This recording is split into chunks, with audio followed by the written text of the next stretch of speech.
আপোনাৰ লাজ নালাগে এইবোৰ কথা সুধিব না আপুনি আপোনাৰ এইটো জয়ছোৱালৰ নহয় জানো জয়ছোৱালৰ পৰিবাৰক সুধিব সেন্দুৰ লয় নে নলয় তাৰপিছত ক'ব মই ক'লো না আপুনি এইবিলাক কথা নুসুধিব DY চেনেলক কোনো উত্তৰ দিব মোৰ ইচ্ছা নাই লাজ নালাগে মোৰ পত্নীৰ সেন্দুৰলৈকে গৈছে আপুনি এইবিলাক কথা চৰ্চা নহয় এইটো হ'ল জয়ছোৱালৰ ভায়েক এটা ৰেজিষ্টাৰ টেলছুট আরে রেজিস্টার টেলছু মই কলো নহয় মোক কলো নহয় রেজিস্টার টেলছু মই চৰ্চা কি আপোনাৰ লাজ নালাগে যে মোৰ পত্নীয়ে সেন্দুৰ লোৱা নোলোৱালৈকে গৈছে আপুনি এইটো সুধিছে আপুনি কংগ্ৰেছে মই কলো আপোনাক মই উত্তৰ দিব এইকাৰণে নোখোজো আপোনালোকৰ লগত মই ৰিজাল্ট দিয়াৰ পিছত কথা পাতিম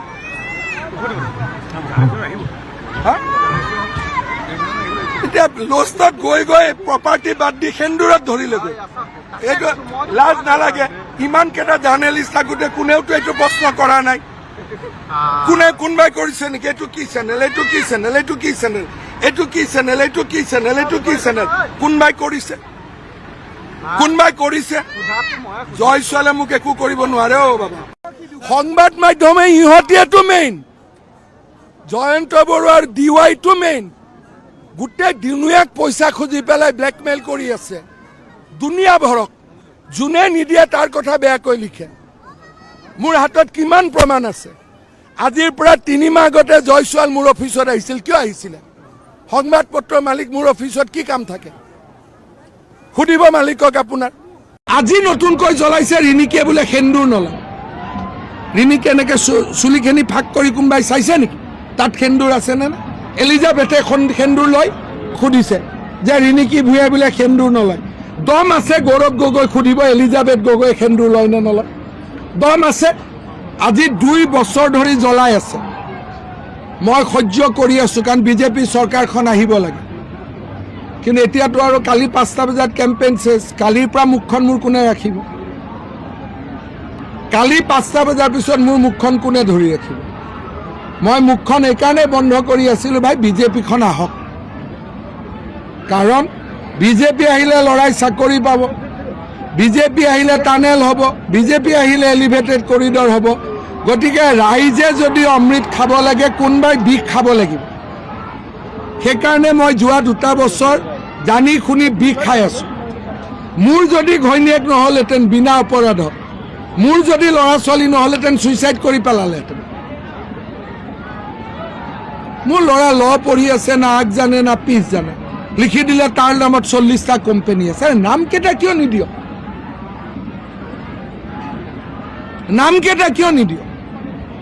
মই উপস্থিত থাকিম মুখ্যমন্ত্ৰী হিমন্ত বিশ্ব শৰ্মা ডাঙৰীয়া উপস্থিত থাকিম আমি চাওঁ ভগৱত গীতাৰ শপত খাই কোনে ক'ব পাৰে যে নিজৰ দেশৰ বাহিৰৰ সম্পত্তিৰ কথা ডুবাইত তেওঁলোকৰ মুখ্যমন্ত্ৰীৰ কথা কিবা মূল্য আছে নেকি মুখ্যমন্ত্ৰীৰ কথা গ্ৰহণযোগ্যতা আছে নেকি হয়তো 100% তেওঁলোকৰ ডুবাইত ৰেজিডেণ্ট আছে 100% গেৰেণ্টিড তেওঁলোকৰ ডুবাই সেই গোল্ড ভিজাটো আছে এইটো 100% নিশ্চিত গেৰেণ্টি এতিয়া তেওঁলোকে ইলেকশ্যন এফিডেভিটত তেওঁলোকে ডিক্লেয়াৰ কৰা নাই আৰু সেইকাৰণে তেওঁ স্বীকাৰ কৰিব নোৱাৰে অট'মেটিক ডিছকুৱালিফিকেশ্যন হ'ব তদন্ত হ'ব লাগে মইতো মোৰ ক্ষেত্ৰত চব তদন্ত মই মানি লৈছোঁ কি কৰা মোৰ আপত্তি নাই যি তদন্ত কৰিব লাগে কৰা মই এতিয়া মুখ্যমন্ত্ৰীক কৈছোঁ যে তেওঁলোকৰ পৰিবাৰৰ এই ডুবাই ওপৰত প্ৰপাৰ্টিৰ ওপৰত তদন্ত তেওঁ স্বীকাৰ কৰে নে নকৰে মইতো যোৱাকালিয়ে ক'লোঁ যে মই ভগৱত গীতাৰ শপত খাই ক'ব পাৰোঁ যে আমাৰতো লণ্ডন চণ্ডনত কোনো আপত্তি নাই একে কাম মুখ্যমন্ত্ৰী কৰিব পাৰিবনে নোৱাৰে যে ডুবাইত তেওঁলোকৰ পৰিবাৰৰ কোনো গোল্ড ভিজা নাই শপত খাই ক'ব পাৰিবনে নোৱাৰে তদন্ত পিছত হৈ থাকিব কোৰ্টত কেছ হৈ থাকিব কাইলৈ ভিতৰতে যদি কয় একে সময়ত একে ঠাইত মই উপস্থিত থাকিম মুখ্যমন্ত্ৰী হিমন্ত বিশ্ব শৰ্মা ডাঙৰীয়া উপস্থিত থাকিম আমি চাওঁ ভগৱত গীতাৰ শপত খাই কোনে ক'ব পাৰে যে নিজৰ দেশৰ বাহিৰৰ সম্পত্তিৰ কথা আৰু তেওঁ যে এইটো নাই কৰা ডিছক্ল'জ কৰা নাই লগে লগে আজি আমি ইলেকশ্যন কমিশ্যনকো আমি কমপ্লেইন দিবলৈ গৈ আছোঁ জুবিন গাৰ্গৰ এটা বিশেষ বক্তব্য আছিল জেনজিক সন্দৰ্ভত তেওঁ এখন মঞ্চত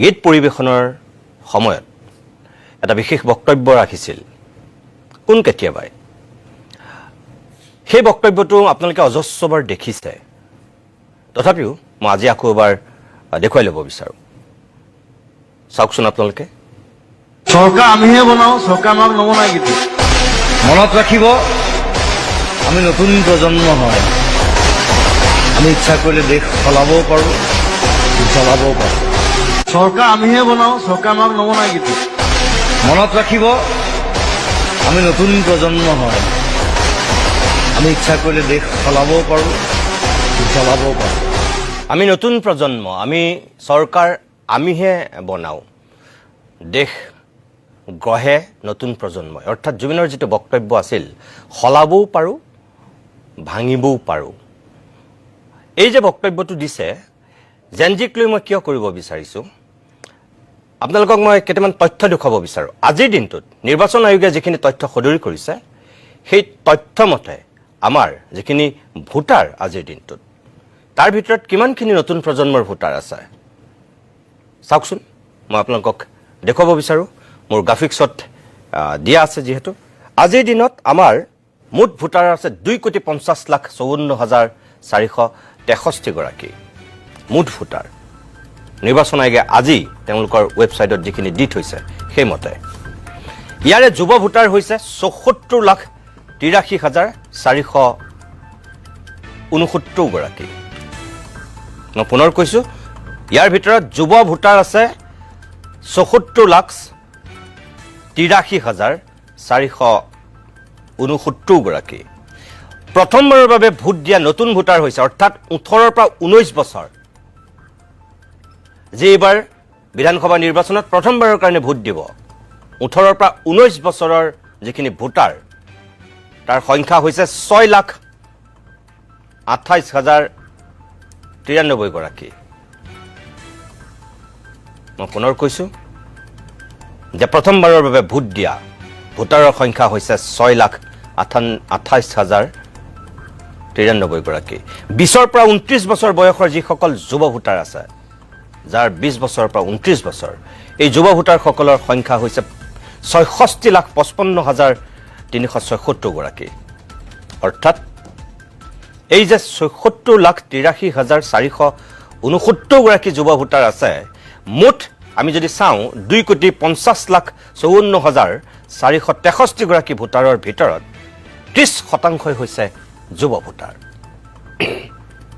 30% যুৱ ভোটাৰ আছে ইমান সহজ কথা নহয় আমি মহিলা ভোটাৰক অগ্ৰাধিকাৰ দি সকলোৱে আমি কথা পাতি আছোঁ মহিলাসকলৰ নিৰ্বাচনী সভাবিলাকৰ গুৰুত্বক লৈ আমি কথা পাতি আছোঁ মহিলাসকলে নিৰ্ণায়ক ভূমিকা লয় এইটো সঁচা কথা কিন্তু এই যুৱকসকলে 30% যে যুৱ ভোটাৰ আছে এওঁলোকৰ ভূমিকা কি হ'ব মহিলাসকলক কোনোবা ৰাজনৈতিক দলে কিবা আঁচনি দি হিতাধিকাৰী বনাই কিনিব পাৰিব কিন্তু এই বিবেক ভোট দিয়া এই যুৱ ভোটাৰসকলৰ মোটামুটি যেটো চিন্তাধাৰা কেনেকুৱা আজিৰ দিনত এওঁলোককো দিছে সা সুবিধা কিন্তু সেই সা সুবিধাত যুৱ ভোটাৰ কিমান ভুল যায় তেওঁলোকে আবেগেৰে ভোট দিয়ে নে বিবেকেৰে ভোট দিয়ে এই যে জুবিন গাৰ্গে কৈ গৈছিল যেটো কথা মই ত্ৰিদীপৰ কাষলৈকে আহিছোঁ প্ৰথম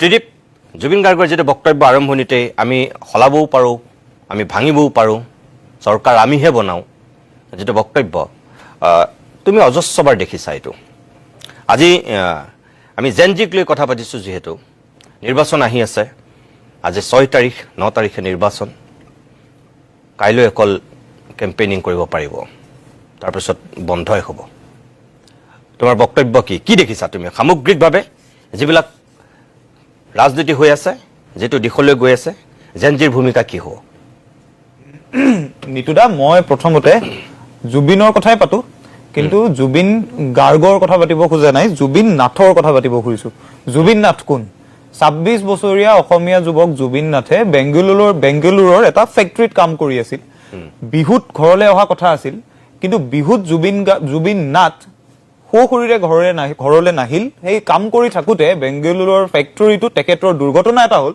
আৰু চিৰাঙৰ যুৱক ২৬ বছৰীয়া জুবিন গাৰ্গৰ ফেব্ৰুৱাৰী ১৩ তাৰিখে মৃত্যু হ'ল কিয় আজি জুবিন নাথৰ কথা পাতিব খুজিছো আজি ৰাতিপুৱাৰে পৰা আমি অসমত এটা আচৰিত ধৰণৰ দৃশ্য দেখিবলৈ পাইছো যিটো কথা ৰাজনৈতিক নেতাসকলৰ ক'বলৈ সাহস নাই অসমৰ পৰা ছেপ্টেম্বৰৰ পৰা এই বৰ্ষৰ ফেব্ৰুৱাৰীৰ ২ তাৰিখলৈকে যোৱা ৬ মাহত অসমৰ ১৬২ জন যুৱকৰ যি যুৱকে হায়দৰাবাদত কাম কৰি আছিল বাংগালুৰুত কাম কৰি আছিল তামিলনাডুত কাম কৰি আছিল অৰুণাচলত কাম কৰি আছিল তেনে ১৬২ জন যুৱকৰ মৃত্যু হৈছে আজি ৰাতিপুৱাৰে পৰা আপোনালোকৰ টেলিভিছন স্ক্ৰীনবোৰত আমি যিবোৰ ভিজুৱেলছ দেখিছো আপুনি যদি লক্ষ্য কৰিছে প্ৰত্যেকখন ট্ৰেইনত বিবেক এক্সপ্ৰেছ হওক নৰ্থ ইষ্ট এক্সপ্ৰেছ হওক তাত যিদৰে অসমৰ ল'ৰা ছোৱালীবোৰ অসমলৈ ঘূৰি আহিছে তাৰ এটা একেবাৰে স্পষ্ট কথাটো কি যে আমি যিটো সমস্যা ইমান দিনে বিহাৰত আছিল বুলি কৈ আছিলো যে বিহাৰৰ যুৱকসকলে নিজৰ ৰাজ্যত সংস্থাপন নাপায় বাহিৰলৈ যাব লাগে অসমতো সেই সমস্যাটোৰ সৃষ্টি হৈছে কোভিডৰ সময়ত এই সমস্যাটো আমি দেখিছিলো আৰু এইবাৰ যেতিয়া নিৰ্বাচনৰ সন্মুখত এই ১৬২ জন যুৱকৰ মৃত্যু হোৱা পৰিসংখ্যাটোৱে প্ৰমাণ কৰে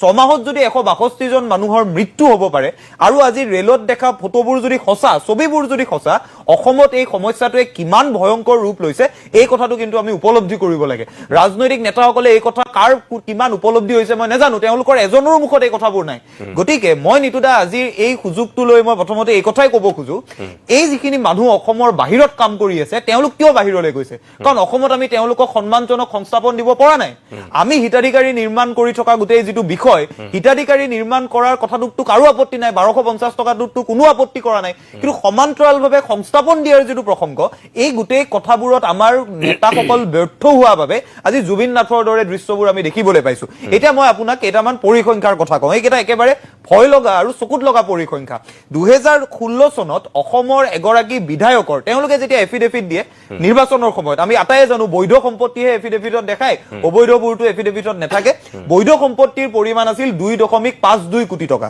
তাৰ পাছত ২০২১ চনত এই পৰিমাণ হ'ল গৈ ৪.৪৪ কোটি টকা ২০২৬ চনত যেতিয়া ৰাজনৈতিক নেতাই এফিডেভিট দিছে ২০১৬তকে ৰাজনৈতিক নেতাৰ এফিডেভিটত বিধায়কৰ এফিডেভিটত ৮০% ধনৰ বৃদ্ধি হৈছে কল্পনা কৰক নিতুদা আজিৰ তাৰিখত যাক ১২৫০ টকা দি থকা হৈছে এই মানুহ কেইগৰাকীৰটো ৮০% সম্পদ বৃদ্ধি হোৱা নাই যাক যুৱ প্ৰজন্ম যিখিনি মানুহক হিতাধিকাৰী কৰা হৈছে কাৰো ৮০% সম্পত্তি বৃদ্ধি হোৱা নাই আমি সৰুতে ৰবিন হুডৰ যিটো কাহিনী শুনিছিলো ৰবিন হুডে দুখীয়াৰ ধনীৰ ধন লুটি আনি দুখীয়াক বিলায় এতিয়া অসমত এচান ৰবিন হুডৰ সৃষ্টি হৈছে ৰিভাৰ্ছ ৰবিন হুড এওঁলোকে দুখীয়াৰ পৰা ধন নি নিজে ধনীক বিলায় যাৰ তেওঁলোকৰ এফিডেভিটবোৰ চালে এইবোৰ কথা স্পষ্ট হয় মই গতিকে এটা কথাই ক'ব খোজো আজি যদি জুবিন গাৰ্গ আমাৰ মাজত থাকিলেহেঁতেন জুবিন গাৰ্গৰ কেৱল মায়াবিনী গীতটো মনত ৰাখিলেতো নহ'ব তেওঁৰ কথা মনত ৰাখিব লাগিব তেওঁ স্পষ্টভাৱে কৈ গৈছিল এই ফ্ৰী চাউল ফ্ৰী ৰেচন দিয়া মানুহখিনিক প্ৰশ্ন কৰি গৈছিল গতিকে আজিৰ তাৰিখত তেওঁলোকে ১২৫০ টকা দি অসমীয়া মানুহক হিতাধিকাৰী সজাই আছে কিন্তু তেওঁলোকৰ নিজৰ এফিডেভিটত ১২৫০ টকাৰ বৃদ্ধি নাই হোৱা ৮০% বৃদ্ধি হৈছে গতিকে মোৰ প্ৰথম কথাটো এইটোৱেই এই নিৰ্বাচনটোত অসমৰ যিটো উঠি অহা প্ৰজন্ম এই উঠি অহা প্ৰজন্মবোৰে ৰিভাৰ্ছ ৰবিন হুডসকলক সুধিব লাগিব আপোনালোকৰ ৮০% সম্পত্তি যে বৃদ্ধি হয় কেনেকে বৃদ্ধি হয় আমাৰ কিয় সম্পত্তি বৃদ্ধি নহয় গতিকে এই যিবোৰ মৌলিক প্ৰশ্ন এই মৌলিক প্ৰশ্নবোৰ আমাৰ প্ৰজন্মতে উত্থাপন কৰা উচিত আৰু মোৰ ধাৰণা আমাৰ প্ৰজন্মৰ ল'ৰা ছোৱালীবোৰে এই প্ৰশ্নবোৰ উত্থাপন কৰিছে বাবে ১৯৯১ চনৰ পৰা মৰিয়নিত শাসন কৰি থকা পৰিয়ালটো আজি কম্পিত হৈছে যাৰ বাবে এই যে মই অকমান আগতে জুবিন নাথৰ পৰিসংখ্যাৰ কথা কৈছিলো ১৬২ জন মানুহ ১৬২ জন মানুহৰ ভিতৰত বহু চাহ জনগোষ্ঠীৰ মানুহ আছে চাহ জনগোষ্ঠীৰ ডিচেম্বৰৰ যোৱা বৰ্ষৰ ১৩ তাৰিখে ২১ জন মানুহৰ অৰুণাচলত মৃত্যু হৈছিল আপোনালোকে বাতৰি কৰিছে এই গোটেই কথাবোৰ ৰূপজ্যোতি কুৰ্মীৰ দৰে যিবোৰ বিধায়ক তেওঁলোকৰ অঞ্চলৰ পৰাইতো এই মানুহবোৰ গৈছে এই কথাবোৰ নতুন প্ৰজন্মৰ ল'ৰা ছোৱালীবোৰে সুধিছে বাবে তেওঁলোকে এতিয়া বাগিচাত জ্ঞানশ্ৰী বৰাৰ নিচিনা প্ৰাৰ্থীক সোমাবলৈ দিবলৈ ভয় কৰিছে গতিকে মোৰ কথাটো একেবাৰে স্পষ্ট মৌলিক কথাবোৰ পাতক এইবোৰ কথা পাতক জুবিন গাৰ্গৰ কথা পাতিম মোক আপুনি সুধিব ময়ো জুবিন গাৰ্গৰ বিষয়ে কম কিন্তু জুবিন নাথৰ দৰে যিবোৰ মাইগ্ৰেণ্ট ৱৰ্কাৰ্ছৰ মৃত্যু হৈছে এই কথাবোৰো আপোনালোকে উচ্চাৰণ কৰক মই একেবাৰে স্পষ্টকে ক'ব খোজো এই কথাবোৰ যদি নেপাতে নতুন প্ৰজন্মটোক এতিয়া আপোনালোকে যদি এনেকে ভাবি থাকে যে আমি হিতাধিকাৰী কৰিছো ময়োতো এজন হিতাধিকাৰী মোৰো জেআৰএফটো আমাৰ কেন্দ্ৰীয় চৰকাৰে কিন্তু তাৰ পাছতো এই গোটেই কথাবোৰতো কাৰো পৈতৃক সম্পত্তিৰ পৰা দি থকা নাই নহয় কোনেও কোনেওতো নিজৰ পথাৰৰ ধানবোৰ আনি বিলোৱা নাই, কোনেও মিঠাতেলৰ ভাণ্ডাৰৰ পৰা বিলোৱা নাই, কোনেও নিজৰ পৈতৃক সম্পত্তি বিক্ৰী কৰিতো মোক JRF দি থকা নাই। গতিকে এই মৌলিক প্ৰশ্নবোৰ আমাৰ প্ৰজন্মই সুধি আছে, আৰু সুধি আছে বাবে এতিয়া 1991ৰ পৰা শাসন কৰি থকা ৰূপজ্যোতি কুৰ্মীৰ পৰিয়ালৰ দৰে পৰিয়াল এটাইও এগৰাকী সাধাৰণ যুৱ প্ৰাৰ্থীক নিজৰ প্ৰচাৰ চলাবলৈ নিজৰ সমষ্টিত একেবাৰে সোমাবলৈ দিবলৈ তেওঁলোকে ভয় খাইছে। গতিকে ভয়টো এইবাৰ স্পষ্ট হৈছে। ঠিক আছে, মই ধন্যবাদ জনাইছোঁ। মই পবিত্ৰ মেছৰ কাষলৈ আহিছোঁ। পবিত্ৰ, মই দেখিছোঁ যে সামাজিক মাধ্যমত তুমি খুব সক্ৰিয় হৈ আছা। এই যে 30% যুৱ ভোটাৰ, তোমাৰ মতে কেনেধৰণৰ হ'ব আৰু কি দেখিছা তুমি নিৰ্বাচনটোত, যিবিলাক এতিয়া ধৰা মাংসৰ ৰাজনীতিৰ পৰা মিয়াৰ ৰাজনীতিলৈকে যিবিলাক হৈ আছে এতিয়া যিটো পৰিৱেশ অসমত, তোমাৰ মতে কি হৈ আছে? পোনপ্ৰথমতে ধন্যবাদ জ্ঞাপন কৰিছোঁ আপোনাক এইকণ সুযোগ দিয়াৰ বাবে, কাৰণ জেনজি হিচাপে আমি বহুখিনি ক্ষেত্ৰত আমি সন্মুখ ভাগৰ পৰা কিছুমান কথা ক'বলৈ চেষ্টা কৰোঁ, কিন্তু আমাক বহুখিনি ক্ষেত্ৰত পিছুৱাই যাবলৈ বা আমাক এই মুক্ত মনেৰে কথাখিনি ক'বলৈ আমাক বাধা প্ৰদান কৰা হয়। কিন্তু পোনপ্ৰথমে মই ক'ব বিচাৰিছোঁ, সকলোকে হাতযোৰ কৰি ক'ব বিচাৰিছোঁ, 2026ৰ নিৰ্বাচনটো ইমান সহজ নিৰ্বাচন নহয়। আমি যিসকলক নেতা বিধায়ক বনাব বিচাৰিছোঁ তেখেতলোকক আমি প্ৰকৃতপক্ষে নেতৃত্ব দিব বিচাৰিছোঁ, তেখেতলোকক আমি ধৰ্ম প্ৰচাৰ কৰাৰ ধৰ্মগুৰু বনাব বিচৰা নাই। আপোনালোক যিসকলে নেতৃত্ব বৰ্তমান সময়ত প্ৰদান কৰিবলৈ আহিছে তেখেতলোক সন্মুখ সমৰলৈ আহক, তেখেতলোকে নেতৃত্ব প্ৰদান কৰক। গণতান্ত্ৰিক এখন দেশত প্ৰতিজন নাগৰিকে সৰু বৰ সকলোৱে প্ৰতিদ্বন্দ্বিতা কৰিবৰ পৰা অধিকাৰ আছে, সকলোৱে নিজৰ ভোটাধিকাৰ কৰিব পৰা অধিকাৰ আছে, প্ৰচাৰ কৰিব পৰা অধিকাৰ আছে। সেই সকলোবোৰ মৌলিক অধিকাৰ সকলোৱে দাবী কৰাটো উচিত, আৰু কোনো কাৰণত হিন্দু মুছলিমৰ ৰাজনীতিৰে 26ৰ বৈতৰণি পাৰ হ'ম বুলি যিসকলে ভাবি আছে, গপত গংগাটোপ হৈ আছে, তেখেতলোকে মূৰ্খৰ স্বৰ্গত বাস কৰাৰ বাহিৰে একোৱেই নহয়। আৰু জেনজি এইবাৰ সাজু হৈছে, কাৰণ আমি গত সময়তো দেখি আহিছোঁ প্ৰতাৰণা, প্ৰবঞ্চনা এই শব্দবোৰ আমাতকৈ আৰু ভালদৰে হয়তো কোনেও বুজি নাপাব, কাৰণ প্ৰতাৰণা শব্দটোৰ লগত আমি বাৰে বাৰে ইমান ঘনিষ্ঠ হৈ পৰিছোঁ যে ধাৰাসমূহ এনেদৰে বৰ্তি আহিছে, কেৱল মাত্ৰ আমাক আহি পাই তাৰিখ পে তাৰিখ কেৱল মাত্ৰ আমাক আশ্বাস প্ৰদান কৰে। তেখেতলোকে কিন্তু গত সময়ত সেইখিনি কাম নকৰেগৈ। কেৱল মাত্ৰ পৰ্বতসমূহ সম্পত্তি বৃদ্ধি কৰিবলৈ তেখেতলোকে এই নিৰ্বাচনত যে অৱতীৰ্ণ হয়, কেৱল মাত্ৰ শাসনৰ বাঘ জৰিয়তে ল'বলৈ তেখেতলোক উঠি পৰি আহে, তেনেকুৱা কৰে। এইখিনি সময়ত আৰু এটা কথা উল্লেখ কৰিব লাগিব যে যিসকল নেতা নেতৃত্ব হ'বলৈ আহে তেখেতলোক মুখ্যমন্ত্ৰীয়ে হওক বা সাংসদৰ পদবীত যোন বহে বা সংসদত যোন বহে, বিধায়কৰ দৰে পদবীত বহে। আজি মই যদি ইয়াত উপস্থিত থকা কাৰোবাৰ নামে মই ত্ৰিদীপ দাৰ কথাই ক'ব বিচাৰিছোঁ, যদি তেখেতক মই কওঁ তেখেত ত্ৰিদীপ ভাগৱতীহে, যদি বিধায়ক ত্ৰিদীপ ভাগৱতী হয়, এই আগত যে লাগিলে যিটো ছন্দ, সেই অলংকাৰটো সাংবিধানিক পদমৰ্যাদাৰে দিয়া অলংকাৰ হয়, সেইটো এটা স্বীকৃতি হয়। সেই বিধায়ক হ'বলৈ আহি যদি সেই বিধায়ক শব্দটোৰ আগত যিটো লাগিলে মুখ্যমন্ত্ৰীৰ যিটো শব্দ লাগিলে, কেৱল মাত্ৰ অসমৰ মুখ্যমন্ত্ৰী ডক্টৰ হিমন্ত বিশ্ব শৰ্মা ডাঙৰীয়া, হিমন্ত বিশ্ব শৰ্মা ডাঙৰীয়া নামটো অকল হিমন্ত বিশ্ব শৰ্মা ডাঙৰীয়া, এই মুখৰ আগত লগা মুখ্যমন্ত্ৰীৰ শব্দটো সাংবিধানিক শব্দ হয়। এই শব্দকেইটা লগাৰ আগত যিসকল নেতা নেতৃত্ব আহিছে, সকলোতকৈ সম্পত্তিৰ তালিকা দিয়ক, এফিডেভিট দিয়ক, শিক্ষাৰ প্ৰয়োজনীয়তা আছে, সেইবোৰ সাধাৰণ কথা। কিন্তু আটাইতকৈ ডাঙৰ কথাটো হৈছে ব্যৱহাৰ। যদি নৈতিক, যদি আচাৰ আচৰণৰ পৰা আদি কৰি সেইখিনি বস্তু যদি নাথাকে, তেতিয়াহ'লে এই গণতান্ত্ৰিক এখন দেশত কাক কেনেকৈ ব্যৱহাৰ কৰিব, বয়সতকৈ সৰু যুৱকক কেনেকৈ ব্যৱহাৰ কৰিব, ডাঙৰসকলক কেনেকৈ ব্যৱহাৰ কৰিব, সাধাৰণ যদি ন্যূনতম জ্ঞানকণ নাথাকে, তেতিয়াহ'লে সমগ্ৰ সমষ্টিটোত লাখ লাখ ভোটাৰ ৰাইজক কেনেকৈ তেখেতলোকে নেতৃত্ব প্ৰদান কৰিব। কিন্তু এইখিনি সময়ত 30% যি যুৱ ভোটাৰ আছে, আমি এটা আশা কৰিম যে 2026ৰ নিৰ্বাচনটো বিবেক ভোট দিয়ক, প্ৰতীক যিয়ে নহওক লাগিলে, যদি প্ৰাৰ্থীৰ যোগ্যতা নিৰ্ণয় কৰক, সেই যোগ্য প্ৰাৰ্থীজনক কৰক। অকামিলা অংক আমাক বাৰে বাৰে নকৰিব, কাৰণ অকামিলা অংকত ইতিমধ্যে অসমীয়া জাতিটো একেবাৰে তছনছ হৈ গৈছে।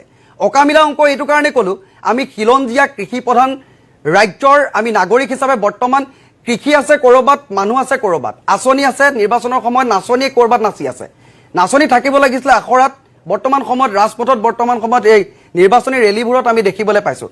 যি নহওক, আঁচনিৰ প্ৰভাৱেই হওক বা অন্য কিবাই হওক, কিন্তু যিখিনি সময়ত যিবোৰ কথা, মৌলিক অধিকাৰৰ যিবোৰ কথা আপোনাৰ সন্তানে, আজি এইটো কাৰণে টক শ্ব'টোলৈ মতাৰ কাৰণে ধন্যবাদ জনাইছোঁ যে আজিৰ দিনটোত এই আলোচনাৰ বিষয়বস্তু জেনজি বুলি এইটো কাৰণে আলোচনা কৰিব লগা হৈছে।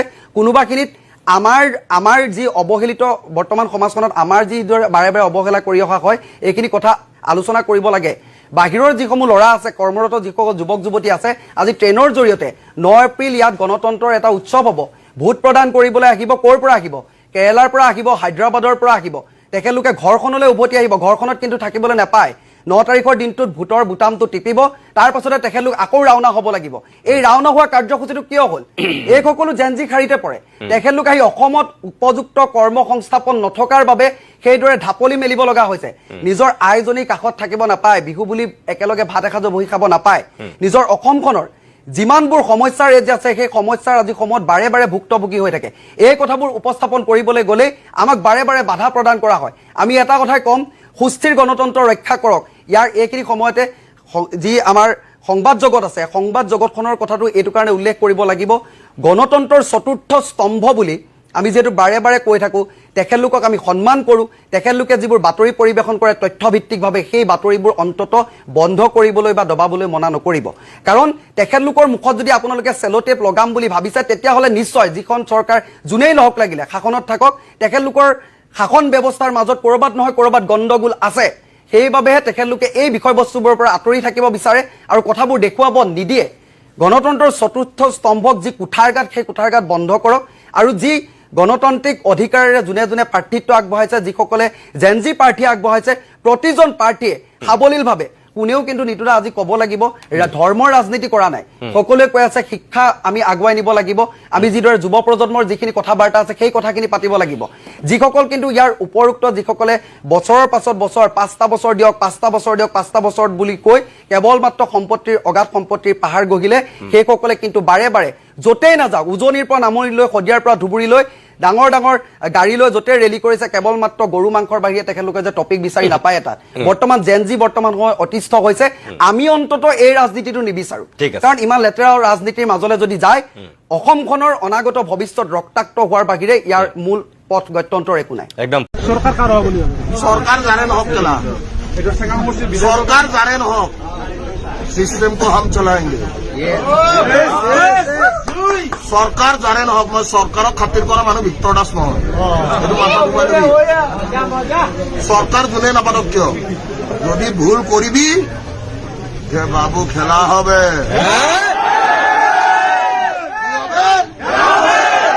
আচ্ছা ঠিক আছে ঠিক আছে ঠিক আছে, আচ্ছা ঠিক আছে ঠিক আছে। গৰু মাংস খোৱা মানুহক ভোট দিব নালাগে বুলি আপুনি কৈছে, মুছলমান মানুহক ভোট দিব নালাগে বুলি কৈছে, হয় নহয়? আহোমেও গৰু খায়, মণিপুৰীয়েও গৰু খায়, বিষ্ণুপুৰা মণিপুৰীয়েও গৰু খায়, আৰু মোগলেও গৰু খাইছে। মোগলে ৰাজত্ব কৰিছিল ইয়াতে, হিমন্ত বিশ্ব শৰ্মাই অসমৰ মুখ্যমন্ত্ৰীয়ে আৰু অসমৰ মুখ্যমন্ত্ৰীৰ পত্নীয়ে কিবা এটা অভিযোগ উঠিলে সদায় মানহানিৰ গোচৰ দিম বুলি কয়। এনেকে মানহানি দি থকাতকৈ তেওঁলোকৰ ঘৰতে কোৰ্ট এখন কৰি ল'লে ভাল হ'ব নেকি? তেওঁলোকৰ ওপৰত থকা প্ৰত্যেকটো গোচৰ, প্ৰত্যেকটো বিষয় অভিযোগ নিজে তথ্য সহকাৰে খণ্ডন কৰিব নোৱাৰে, যুক্তি সহকাৰে খণ্ডন নকৰে, চবকে ভয় দিয়ে, পুলিচ লগাম, এৰেষ্ট কৰিম, নহ'লে বা মানহানিৰ গোচৰ দিম, জেলত ভৰাম। এইটো মই ভাবোঁ যে এটা অগণতান্ত্ৰিক পৰম্পৰা, এইটো বেয়া কথা হৈছে। প্ৰথম কথা, মুখ্যমন্ত্ৰীৰ পত্নীৰ 3খন আপোনাৰ পাছপৰ্ট আছে, আৰু 3খন যদি পাছপৰ্ট থাকে, তাৰমানে তাৰ নাগৰিকত্ব আছে, তাৰ স্পেচিয়েল ভিজা লাভ কৰিছে, তাৰ অৰ্থটোৱে হ'ল যে অসমৰ মুখ্যমন্ত্ৰীৰ পত্নী আচলতে ভাৰতীয় নাগৰিক হ'বৰ যোগ্য নহয়, তেওঁক ভাৰতীয় নাগৰিকত্ব বাতিল কৰিব লাগে আইন অনুসৰি, কাৰণ একাধিক ৰাষ্ট্ৰত কেতিয়াও তেওঁৰ নাগৰিকত্ব থাকিব নোৱাৰে।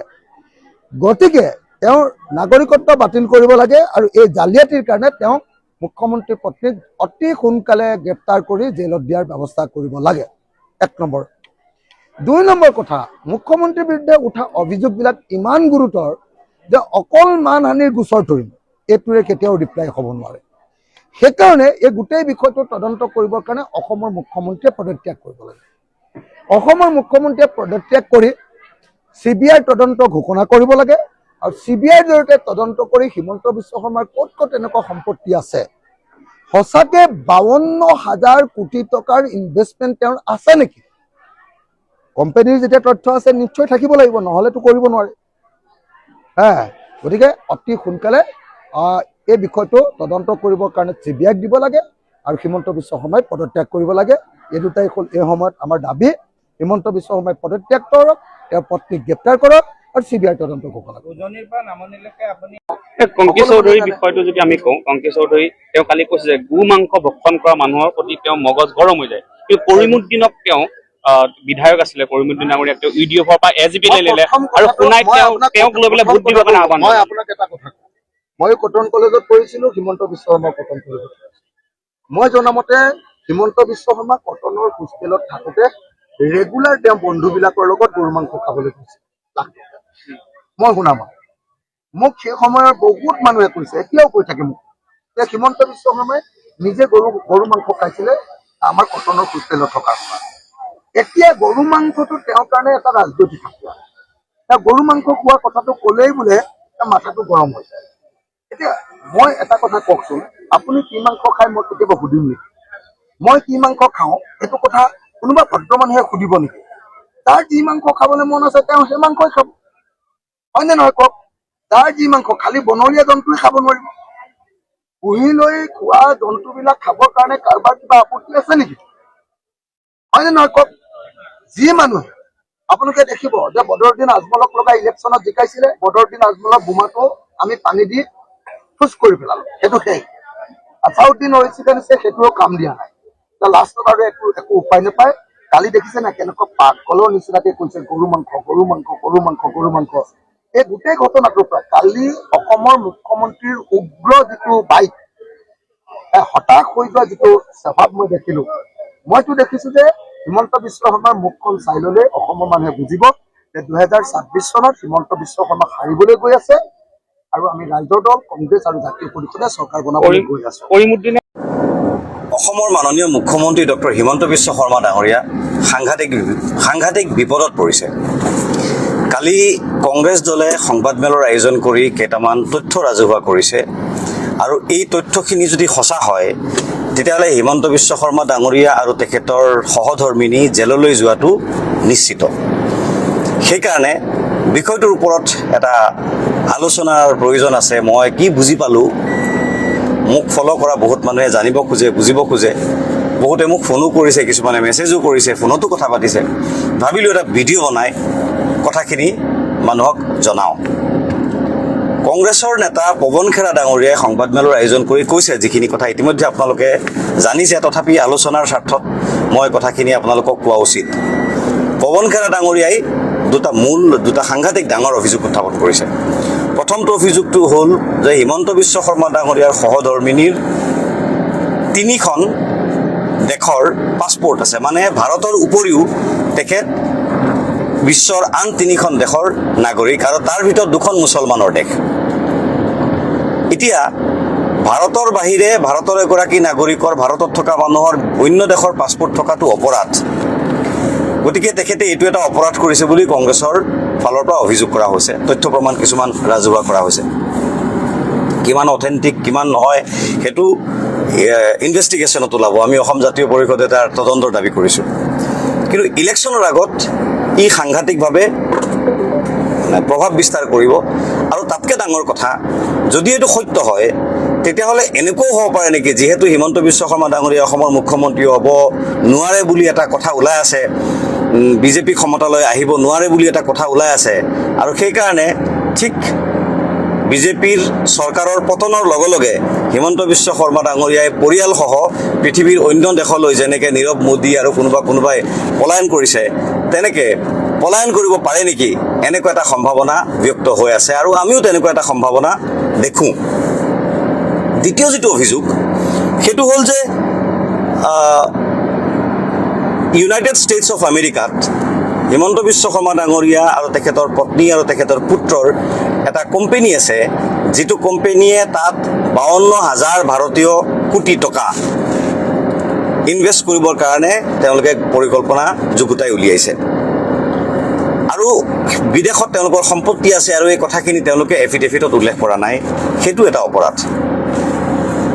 হিমন্ত বিশ্ব শৰ্মা ডাঙৰীয়াই কৈছে যে পৱন খেৰাই যিটো অভিযোগ উত্থাপন কৰিছে এইটো AI জেনেৰেটেড কিছুমান তথ্য দাখিল কৰিছে, গতিকে সঁচা মিছা আমি নাজানো। কিন্তু হিমন্ত বিশ্ব শৰ্মা ডাঙৰীয়াৰ অতীতটো যদি আমি চাওঁ, তেতিয়াহ'লে তেখেতৰ বিৰুদ্ধে আজিলৈকে যিমান অভিযোগ উত্থাপিত হৈছে প্ৰতিটো অভিযোগেই তেখেতে নস্যাৎ কৰি আহিছে। আনকি তথ্যৰ অভাৱত ফাইল হেৰাই গ'ল, ডিফেন্স পাৰ্টি ষ্ট্ৰং আৰু অভিযোগকাৰী পক্ষ নীৰৱ, আৰু সেইকাৰণে তেখেতে আদালতৰ পৰা কেইবাটাও অভিযোগত ক্লিন চিট লাভ কৰিছে। যিহেতু তেখেত মুখ্যমন্ত্ৰী বা তেখেত অসমৰ মন্ত্ৰী, সেইকাৰণে চৰকাৰী মানে প্ৰভাৱ বিস্তাৰ কৰিব পাৰে আইনী ব্যৱস্থাৰ ওপৰত, তাৰো এটা অভিযোগ তেখেতৰ বিৰুদ্ধে আছে।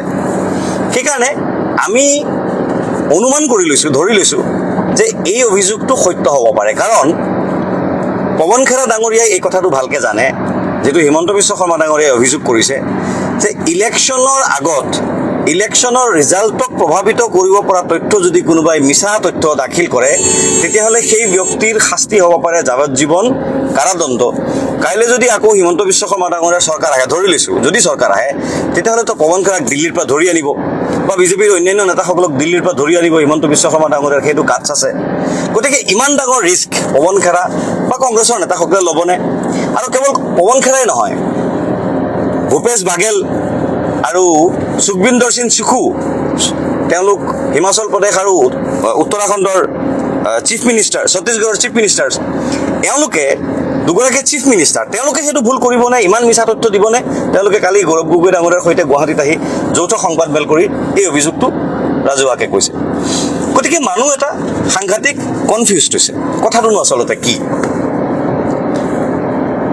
আকৌ কৈছোঁ, আমি ইয়াৰ সত্যাসত্য নাজানো, কিন্তু আমি ধৰি লৈছোঁ এইটো সত্য হ'ব পাৰে, কাৰণ হিমন্ত বিশ্ব শৰ্মা ডাঙৰীয়াই আগতে যিমান অভিযোগ তেওঁৰ বিৰুদ্ধে উত্থাপিত হৈছে, সকলো অভিযোগক নস্যাৎ কৰিছে, আৰু এইবাৰো তেওঁ নস্যাৎ কৰিছে। আৰু ইলেকশ্যনৰ আগত এই অভিযোগটো নস্যাৎ কৰাৰ বাহিৰে তেখেতৰ উপায়ো নাই। তেখেতৰ সহধৰ্মিনী ৰিণিকী ভূঞা শৰ্মা ডাঙৰীয়ানীয়ে যোৱাকালি ক্ৰাইম ব্ৰাঞ্চত, অসম পুলিচৰ ক্ৰাইম ব্ৰাঞ্চৰ ওচৰলৈ গৈছে আৰু গৈ পেলাই কেছ দাখিল কৰিছে। আৰু তেওঁলোকে কৈছে যে ইলেকশ্যনক প্ৰভাৱিত কৰিব পৰাকৈ কংগ্ৰেছৰ নেতাসকলে এনেকুৱা ভুল তথ্য দাখিল কৰিছে, গতিকে একশ্যন ল'ব লাগে। এতিয়া ক্ৰাইম ব্ৰাঞ্চে একশ্যন ল'বনে? আজিৰ তাৰিখত crime branch Assam police, Assam চৰকাৰৰ নিয়ন্ত্ৰণত নহয়, ইলেকশ্যন কমিশ্যনৰ নিয়ন্ত্ৰণত। যদিও ইলেকশ্যন কমিশ্যন বিজেপিৰ নিয়ন্ত্ৰণত, কেন্দ্ৰীয় চৰকাৰৰ নিয়ন্ত্ৰণত, তথাপি ইলেকশ্যন কমিশ্যনৰ যিসকল অসমত যিখিনি ক্ৰাইম ব্ৰাঞ্চৰ বিষয়ববীয়াসকল আছে, তেওঁলোকৰ ওচৰত নিশ্চয় এই খবৰটো আছে যে চৰকাৰ কাৰ আহি আছে।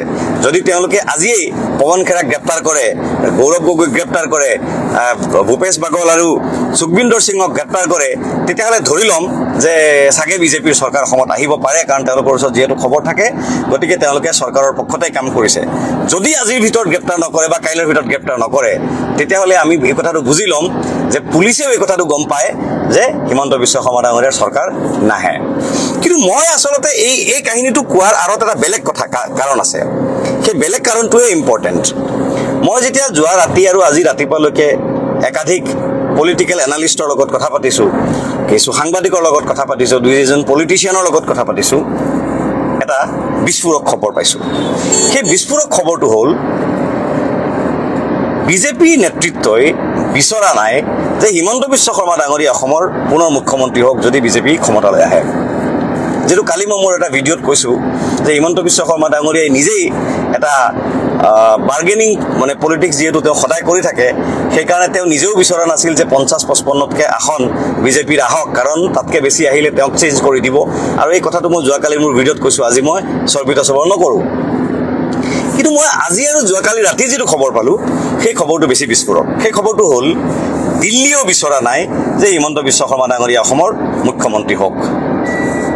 তেতিয়াহ'লে দিল্লীয়ে কাক বিচাৰিছে? তেওঁলোকে বিচাৰিছে যদি অসমত বিজেপিৰ চৰকাৰ আহে, তেতিয়াহ'লে মুখ্যমন্ত্ৰী হওক প্ৰদ্যুৎ বৰদলৈ। কথাটো মন কৰিব আপোনালোকে। আমিও ভাবিছিলোঁ যে প্ৰদ্যুৎ বৰদলৈৰ নিচিনা এজন মানুহ কালিলৈকে কংগ্ৰেছৰ নিৰ্বাচনী কৌশল ৰচনাত ব্যস্ত আটাইতকৈ ইম্পৰ্টেণ্ট মানুহ আছিল, সেই মানুহজনে হঠাতে এটা ৰাতিৰ ভিতৰত কেনেকৈ বিজেপিত যোগদান কৰিলে? কি এনেকুৱা আলাদিনৰ চাকি তেওঁ পাই গ'ল যে এদিনতে তেওঁৰ সমগ্ৰ জীৱনৰ কেৰিয়াৰ তেওঁ দাৱত লগাই, নিজৰ পুত্ৰৰ কেৰিয়াৰ দাৱত লগাই তেওঁ বিজেপিত যোগদান কৰিব? আমি কনফিউজড আছিলোঁ। কালি ৰাতি খবৰ পালোঁ আৰু আজি ৰাতিপুৱা ফোনাফোনি কৰি গম পালোঁ যে দিল্লীয়ে হেনো বিচাৰিছে, আনকি RSSেও বিচাৰিছে যে হিমন্ত বিশ্ব শৰ্মা চিফ মিনিষ্টাৰ নহওক যদি বিজেপিৰ চৰকাৰ আহে।